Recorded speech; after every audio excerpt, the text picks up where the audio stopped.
लगी रे प्यार की रूख है माँ, रूख है माँ, दीदी भूली अनरया में सरकोती के माँ, दीदी भूली अनरया में सरकोती के माँ। उत्तराखंडी संस्कृति की खुशबू, हवा लगी रे कुमाऊं और गढ़वाल की परंपराओं की खुशबू, रूख है माँ, देवभूमि की दिव्यता और सादगी की सौंधी सौंधी खुशबू।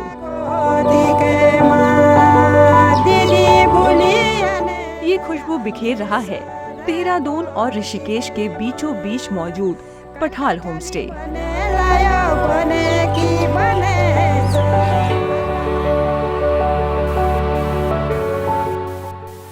ये कंस्ट्रक्शन मिट्टी, पत्थर, लकड़ी इन सब चीज़ों से हुआ है जैसा पहाड़ों में हुआ करता था।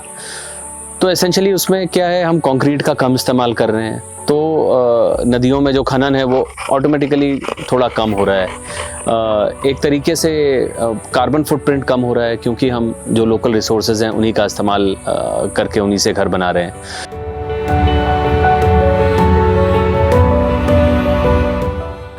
पठाल एक कम्युनिटी ड्रिवन प्रोजेक्ट है जो एक पूरी एक समाज को जोड़ते हुए आगे चलता है। और जैसे आप देख सकते हैं इसके स्ट्रक्चर इसका बहुत ही लाजवाब है। जो प्राचीन समय से जो पद्धति घर बनाने की रही है, जो टेक्निक दैट इज़ कोटी बनाल टेक्निक, उसका इस्तेमाल आप देखते हैं यहाँ पर। और इसकी दीवारें इस तरीके से तैयार की गई हैं जो गर्मियों में ठंड का एहसास देती है और सर्दियों में एक गर्माहट देती है। जैसे कि उत्तराखंड की जो भौगोलिक परिस्थिति के अनुसार कोटी बनाल तकनीक के हिसाब से मकान बनाए जाते हैं, तो ये ठीक वैसी जो पठाल अभी देख रहे हैं, पठाल एक रॉक है जो अमूमन उत्तराखंड में इसी से घर बनाए जाते हैं। इसका सबसे सुंदर जो हिस्सा है पठाल का वो इस दीवार है। तो कितने वर्षों वो दीवार किसी घर में लगी होगी और कितनी यादें उसके साथ जुड़ी हैं और वो यहाँ पर संजो कर रखा गया है उसे। तो पठाल एक याद है उन लोगों के लिए जो अपने घर छोड़ के अब यहाँ आ गए हैं। जो लोग आते हैं, बच्चे आते हैं, जो यहाँ पर स्कूल्स के आते हैं, स्टूडेंट्स आते हैं, तो उन लोगों ने अब वो पठाल परंपरा नहीं देखी है। जब मैंने इसका कंटेंट क्रिएशन शुरू किया हमारी टीम ने, तो काफ़ी अच्छा रिस्पांस रहा लोगों का। लोग सुनना चाहते हैं, लोग यूनिक चीज़ें देखना चाहते हैं। और हमें जो कम्युनिटीज़ हमने जो टारगेट की वो काफ़ी अच्छी लगी हमें। उन कम्युनिटीज़ ने हमें बहुत सपोर्ट किया, जैसे कि राइटर कम्युनिटीज़, फोटोग्राफर कम्युनिटीज़ और कंटेंट क्रिएटर्स की कम्युनिटीज़ हैं, उन्होंने काफ़ी हमें हेल्प की। जैसे कि जब भी कोई इन्फ्लुएंसर यहाँ पे आया फॉर एग्जांपल, तो उनका सपोर्ट बहुत अच्छा रहा, उनका रिस्पांस बहुत अच्छा रहा। उस रिस्पांस को देखते हुए हमारा जो मनोबल है उस और कुछ अच्छा बनाने का, वो काफ़ी हमें उत्साह मिलता रहा एक तरह से।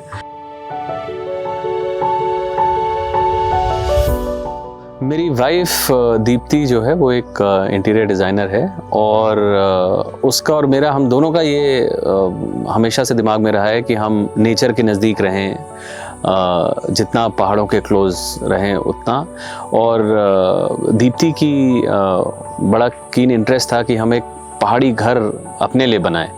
तो हमने सबसे पहले ये घर बनाया सिर्फ इस हिसाब से कि अपने रहने के लिए, और एक पहाड़ की जो एक तरीके का कैरेक्टर है, वो पहाड़ का कैरेक्टर इसमें दिख सके। तो उसलिए हमने ये घर बनाया जैसे हमारे पहाड़ों में बनते ही। होम स्टेज़ अब इस तरीके से थोड़ा एडवांस हो गए हैं कि होम स्टेज़ अब लोकल इकॉनमी को भी टच कर पा रहे हैं। जैसे सपोज़ हमारे यहाँ पे हम गांव से ही, जो इनडायरेक्ट इकॉनमी जिसको कह सकते हैं, हम गांव से ही दूध लेते हैं, गांव से ही पोल्ट्री का सामान लेते हैं, गांव की परचून की दुकान से जनरली जितनी हमारी छोटी मोटी शॉपिंग होती है वो वहाँ कर लेते हैं। जो लोग हमारे यहाँ, अगर हमें 2-3 लोगों के स्टाफ की ज़रूरत पड़ती है क्योंकि कई बार ज़्यादा लोग आते हैं, तो वो लोग भी यहीं गांव के हैं। तो एक तरीके से एक इनडायरेक्ट इकोनॉमी को भी होम स्टेज जो हैं, अच्छे होम स्टेज जो हैं वो सपोर्ट कर पा रहे हैं।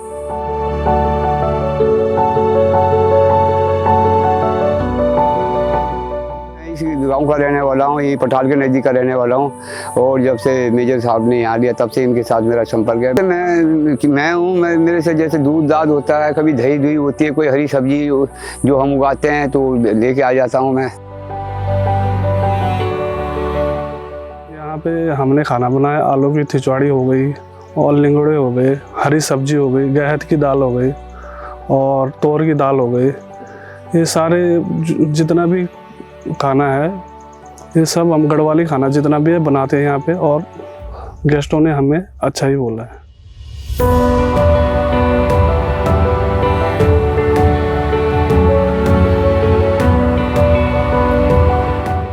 दूध निकाल रहे हैं, ये पठाल में यूज होता है। दही दूध सब और मंडवा का आटा, जैसे सब्जी हरी सब्जी होगी और ये हाँ यहीं से जाता है।